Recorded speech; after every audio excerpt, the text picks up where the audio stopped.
പെട്രോളിൻ്റെയും ഡീസലിൻ്റെയും വില കുതിച്ചുയരുന്ന കാലഘട്ടത്തിൽ അതിനെതിരായി കേന്ദ്ര സർക്കാരിനെതിരായിട്ടുള്ള ശക്തമായ പ്രക്ഷോഭണം വരുന്ന കാലത്ത് പെട്രോളിനും ഡീസലിനും ഓരോ ലിറ്ററിനും 2 രൂപ കൂട്ടി സെസ് വിധിക്കുകയാണ് സംസ്ഥാന സർക്കാർ. മദ്യത്തിന് വീണ്ടും വില വർദ്ധിക്കുകയാണ്. മദ്യത്തിൽ വീണ്ടും സെസ് ഏർപ്പെടുത്തുകയാണ്. സർക്കാർ നേരിടുന്നൊരു പ്രശ്നം എന്ന് പറയുന്നത് ഇത് 1 പ്രാവശ്യമോ 2 പ്രാവശ്യമോ അല്ല കൂട്ടുന്നത്, ഇത് കൂട്ടിക്കൊണ്ടേയിരിക്കുകയാണ്. ഇപ്പൊ മെയ് 15 മുതൽ 4 പ്രാവശ്യമാണ് പെട്രോൾ ഡീസൽ വില വർധനവ് വരുത്തിയിട്ടുള്ളത്.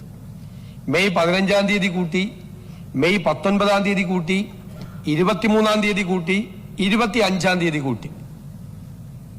അതിനുശേഷം ഏത് സമയത്തും ഇനിയും വർധനവ് ഉണ്ടാകും എന്നുള്ള റിപ്പോർട്ടുകളാണ് ഡൽഹിയിൽ നിന്നുണ്ടാകുന്നത്. ഇനിയും വില വർധനവ് ഉണ്ടാകും എന്നുള്ള റിപ്പോർട്ടുകളാണ്. അപ്പൊ ഇതിന്റെ ഒരു അനിശ്ചിതത്വം നിലനിൽക്കുകയാണ്. ഓരോ പ്രാവശ്യം കൂട്ടുമ്പോൾ, മെയ് 15 കൂട്ടുമ്പോൾ ഇതിന് എത്ര ടാക്സ് നമുക്ക് കൂടുതൽ കിട്ടും, എന്താണ് ഇതിന്റെ സോഷ്യൽ ഇമ്പാക്ട്, ഇക്കണോമിക് ഇമ്പാക്ട് എന്താണ് എന്ന് നമ്മൾ പരിശോധിക്കുമ്പോഴേക്കും പിറ്റേ ദിവസം അല്ലെങ്കിൽ 2 ദിവസം കഴിയുമ്പോൾ വീണ്ടും ഇതിന്റെ വില വർദ്ധിപ്പിക്കുകയാണ്. അപ്പൊ ഇത് മൊത്തത്തിൽ ഉണ്ടാക്കിയിരിക്കുന്ന ആഘാതം എന്താണ് എന്ന് നമുക്ക് പരിശോധിക്കണം. പരിശോധിച്ചിട്ടാണ് സർക്കാർ ഇക്കാര്യത്തിൽ നടപടികൾ സ്വീകരിക്കുന്നത്.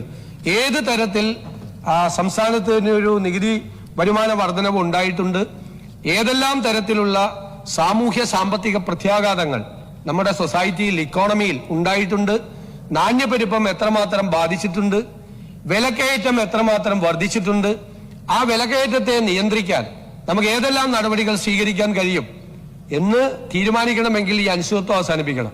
അപ്പോൾ ഇത് കുറച്ച് ദിവസങ്ങൾ കൂടി കാത്തിരുന്നതിന് ശേഷം മാത്രമേ ഇത് സംബന്ധിച്ചുള്ളൊരു തീരുമാനം ഗവൺമെന്റ് എടുക്കാൻ കഴിയുകയുള്ളൂ എന്ന് ഞാൻ ഈ അവസരത്തിൽ വ്യക്തമാക്കും.